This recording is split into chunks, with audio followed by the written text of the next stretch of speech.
It's great to be able to share this event today with the dignitaries that are here. My state parliamentary colleague Joe Helper, who is the Minister for Agriculture and Small Business, the Honourable Ken Smith, who's the member for Bass, I think Councillor Fiona Snedden from the City of Melbourne, Councillor Carl Jetta from the City of Melbourne. Most importantly here today, I think, Wang Yongpu from the Consulate of the People's Republic of China, and also Wang Yunjin, who's also from the Consulate of the People's Republic of China. To the event sponsors and to the media partners, thank you very much for taking part in this today. But we're talking about today the relationship with China, and this event, I think, is attempting to take the relationship to China with a new level. And I think that's important because that's very much the same as the position of the Australian government. I think it's reflective of China's very important role and the compatibility of our economies as China continues to grow over the coming decades. Australia's relationship with China is crucial to our long-term prosperity. China is on a path towards becoming the world's largest economy before the middle of the century. Its rapidly growing consumer markets create enormous opportunities for Australia's small to medium-sized enterprises, a number of whom are here today, just as its hunger for mineral and energy resources have helped drive its rapid growth of Australia's resources sector in recent years. Australia is China's largest merchandise trading partner, our third largest services export market, our largest source of overseas students, and our fifth largest tourist market. I think it's important to emphasise that our enhanced relations with China is not a zero-sum game. What that means is our alliance with the United States is as strong as ever. We continue to place great importance on further strengthening long-standing close relationships with Japan, and importantly, we continue to enhance and build our relationship with China. I just want to be clear on this point, however, and it's interesting how the media tries to frame a choice. There is no such thing, in my view, as a choice between the United States and China. I think that's creating the concept of a false choice. In fact, for the last 15 years, Sino-US relations have developed their own intrinsic momentum, and this has been to the strategic and economic benefit of the entire Asia-Pacific region. This is not a zero-sum equation.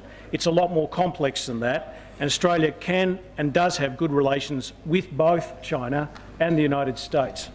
We do have a real choice now on how or whether we encourage all major powers to play by the international rules. It is crucial that all powers in our region have ownership of our common challenges and the responsibility for finding solutions. Australia's challenge with the United States is to maximise our common economic interests with China while still making clear, when occasion warrants, our points of difference or disagreement. The government believes that our alliance with the United States and our strong and growing friendship with China puts Australia in an important position to play a lead role in ensuring that China's rise is accommodated peacefully in the Asia-Pacific. The rise of China is the single biggest geopolitical force in the ongoing transformation of our region. Australia's interests are best served by China's positive involvement in the international political and economic community. It is imperative that Australia seek to work cooperatively with China, bilaterally and regionally, and in global forums in the context of an international rules-based order. Bob Zoellick, former US Deputy Secretary of State and now the President of the World Bank, summed it up in these terms. We need, through our collective efforts, to make China part of this global rules-based order by causing China to conclude that they must be a responsible stakeholder in that order. As Zoellick said in 2005, if China intends to become and is becoming a great power, it must be convinced to move beyond being a mere member of the international system to becoming a responsible stakeholder in it. The challenge for us, particularly with our growing and deepening relationship with China, is that how do we assist to integrate China into this global rules-based order?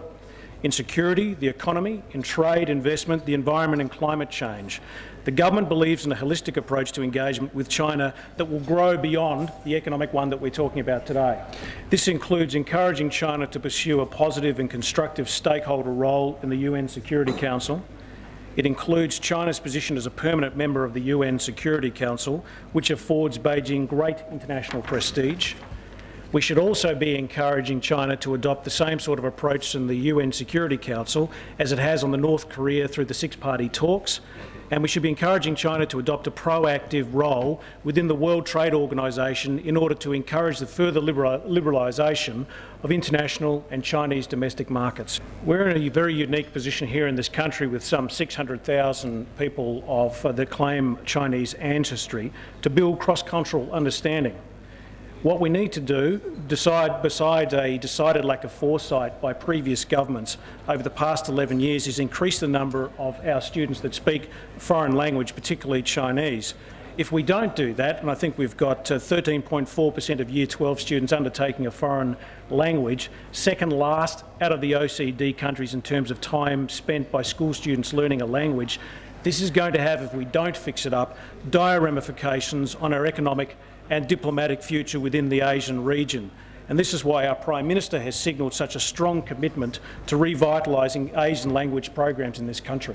The peaceful and the stable rise of China is one of the great challenges and opportunities of our time, and we can play a unique role in that.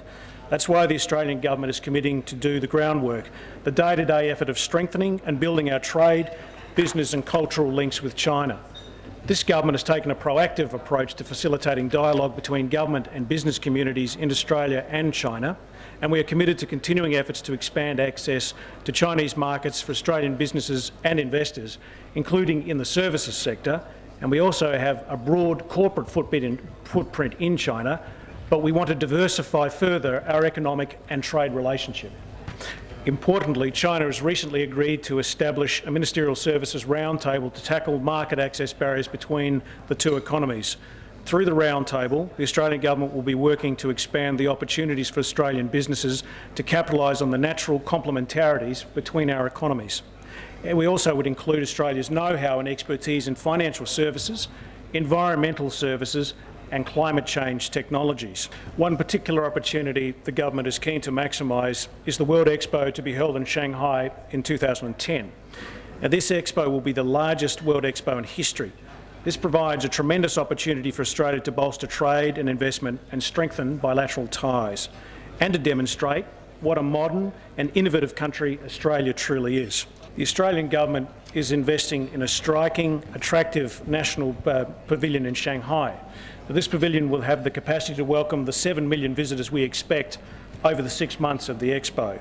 The visitors will experience Australia through an extensive program of contemporary Australian arts, personal contact and friendly bilingual pavilion staff, and cutting-edge exhibits that entertain, engage and educate.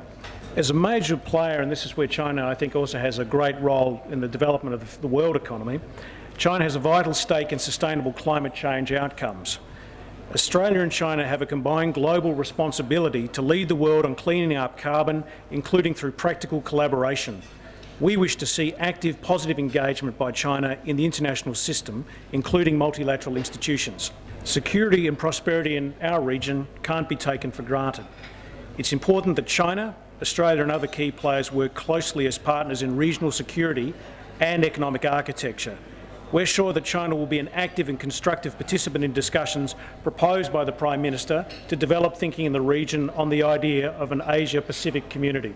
On a lighter note, Australia looks forward to a successful Olympics in Beijing.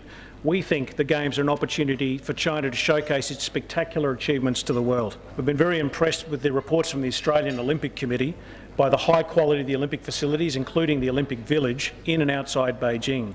And we're delighted that Australian companies have been involved in the design and construction of some of the facilities being used. The Australian team that we're sending is likely to be the third largest at the Games after China and the United States, and the largest ever Australian team at an overseas Games.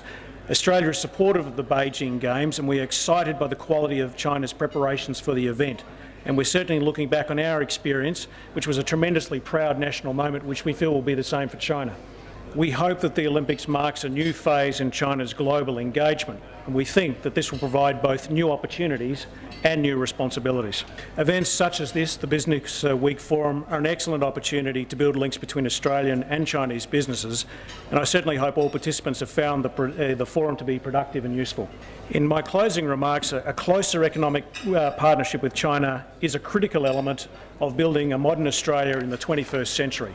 As the Prime Minister has argued, the task of our generation is to find a way to preserve and perpetuate the peace and the prosperity delivered by the last few decades of the China-US relationship into the decades ahead, these first decades of what he has called the Pacific Century.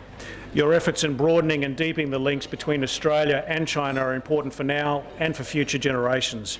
You are very much today at the forefront of that great challenge and the opportunity of our time. The relationships and links that you have and will develop are a critical part of the peaceful, stable and prosperous rise of China, which will be of benefit to Australia and to all the world. Thank you. 谢谢。Burns